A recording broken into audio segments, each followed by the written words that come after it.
Hello, you wonderful people. So for today's video, I'm going to talk about the new trailer that's come out for Kingdom Hearts 3, the DLC Remind. Obviously, if you haven't seen it already, I'll include a link to it in the description down below. A lot of interesting things to kind of pull from this trailer. I wasn't expecting, well, I don't know what I was really expecting, because obviously the previous trailer kind of showed us that there would be more like cutscene stuff related, kind of more story added stuff, but like the fact is that we're literally picking up where Kingdom Hearts 3's ending is. Obviously, if you're watching this trailer, you know, we're spoiler territory and everything, so I'm just going to jump to spoilers. So if you don't want Kingdom Hearts 3 spoiled for me, it's spoiled for you, sorry, don't continue watching this. But obviously, you know, you've been warned. Obviously, we're picking up after the ending where like Sora didn't come back, so I thought that was interesting. I was like, wow.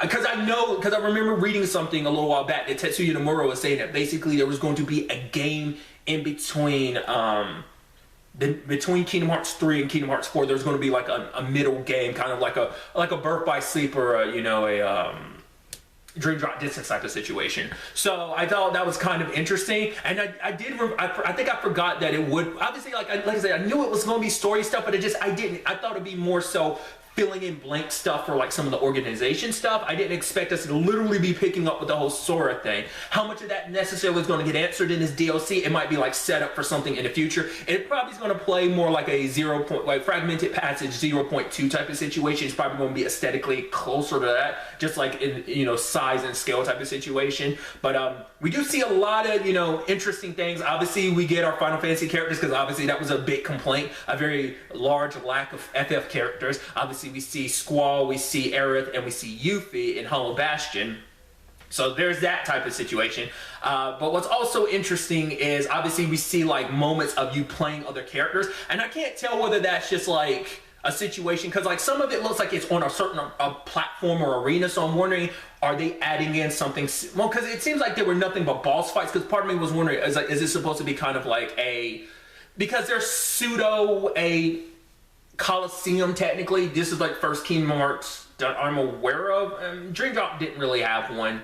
Not that I can really remember. Have like a Coliseum like the previous games do. So I was wondering if this was supposed to be that, but all the fights were boss fights. So that's why I'm like, it might be, or that might be part of like the story, and that just might be the arena, kind of like how in Chain of Memories, or in particular RE Chain of Memories, I don't know if this applied in the original Chain of Memories or not, but every time you had a boss fight, you'd go to a specific arena. Maybe it's type of that, because we see Sora at one point fight in Larxene. Obviously, we see like a whole bunch of like the Keyblade users. We see like Roxas, Ventus, Aqua, and Xion fighting what appears to be Xehanort, because it looks like that was his armor, like the multiple versions that Sora, Donald, and Goofy fought at. I'm always butchering that place's name. Skelet-Kylum. I'm always butchering that place's name. Which even that seems like that might even be a little bit more of a level, but the thing is, that was Sora alone. So obviously all this stuff is after Kingdom Hearts 3. Because I was wondering, because some of the cutscenes made me wonder, because there's that scene where Xigbar is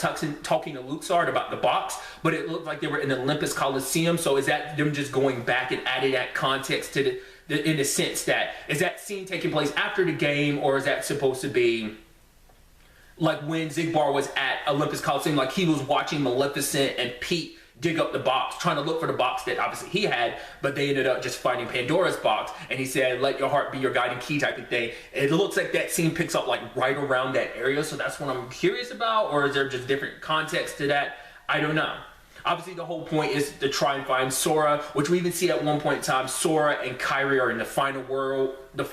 I guess that's after Sora went looking for Kairi. He found her, and obviously a lot of stuff went down. Hell, even at one point we see like you're able to play as Kairi during one of the fights, so that's pretty dope, because I think for a lot of people it was like a lack of like, oh, let Kairi have her moment to shine. We got a little bit of that, like obviously in the battle, like the boss rush that you get in the Keyblade Graveyard, but not a lot. But to be able to control her, obviously play more as Riku as well. So I think they're trying to spread the love around more, because I do know, because even the first trailer showcased that you're going to be playing the other characters, but I thought it was just like an added thing they were adding to the main game. But it seems like no, it's for this DLC packet of like, I think you're going to be playing different sections as different characters as they kind of deal with it, because you see like Xion, Roxas, and Axel fighting someone. I would assume that'd be Sides just because of that, but it's like, once again, the way Kingdom Hearts 3 ended is like, that's why I'm kind of trying to figure out where all this is potentially going, you know?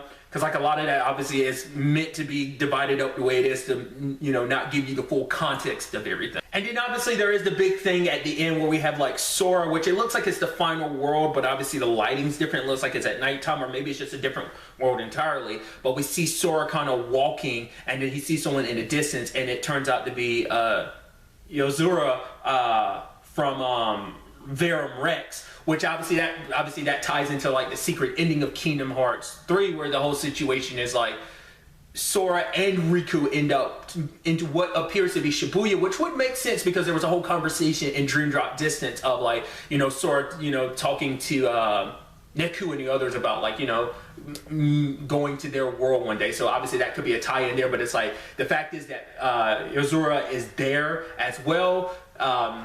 So maybe it's just a thing that obviously in the Toy Story world he's, you know, just a game, but maybe maybe it might be kind of like that inception of like a world within a world type of situation. I mean, much like Winnie the Pooh is like a world within a world, because it's typically a world inside of obviously Traverse Town, but obviously future events. It was Halloween, Hollow Bastion, Radiant Garden, and then eventually back to Twilight Town in 3. But you get what I'm trying to say. So I'm wondering what that necessarily means, and even the fact is that him and Sora are repeating the lines from the first one. I've been having these strange dreams lately. Is like any of this for real or not? And like the fact is they chose those specific lines. I think obviously there's some deep meaning behind that, like why you chose those words specifically. So obviously I'm curious to kind of dive into that, and obviously I guess they're setting, you know, Yozora up to be some Kingdom Hearts connection. I'm curious like what that necessarily entails, especially considering the fact is he was part of the secret ending, because like no other like Final Fantasy character has ever been a part of like, because obviously any secret ending stuff is always allocated to just the Kingdom Hearts stuff. So obviously that kind of shows that he is deeply connected to all this in what shape or form. We'll ultimately have to, you know, wait and see. Obviously, these are just my thoughts. I'd love to get to know yours in the comments down below. But really, that's all I want to talk about. Till the next time we meet, be happy, be safe, live life to the fullest, and enjoy it. Good day and goodbye.